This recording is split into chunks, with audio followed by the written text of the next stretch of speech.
Welcome to the Slop Farm. Enjoy the video. In this video, I will explain how to replace the starter on a Jeep Compass.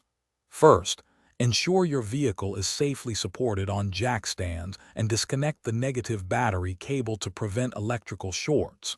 This crucial safety step protects you and your vehicle. Have your basic hand tools ready, including a ratchet, sockets, and wrenches, to make the process smooth and efficient. Let's get started. Now let's find that starter.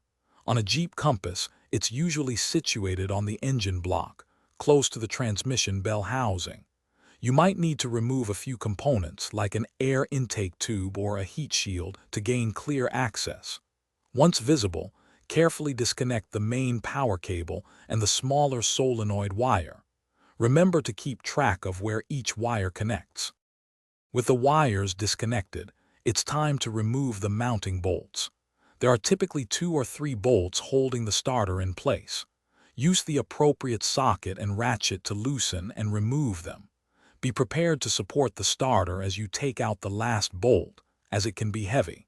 Gently pull the old starter free from its position and carefully guide it out of the engine compartment.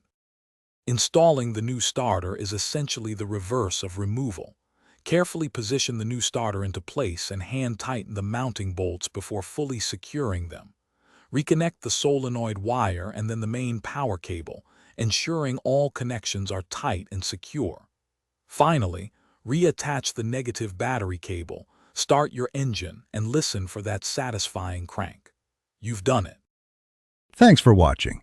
Consider subscribing if we helped you today.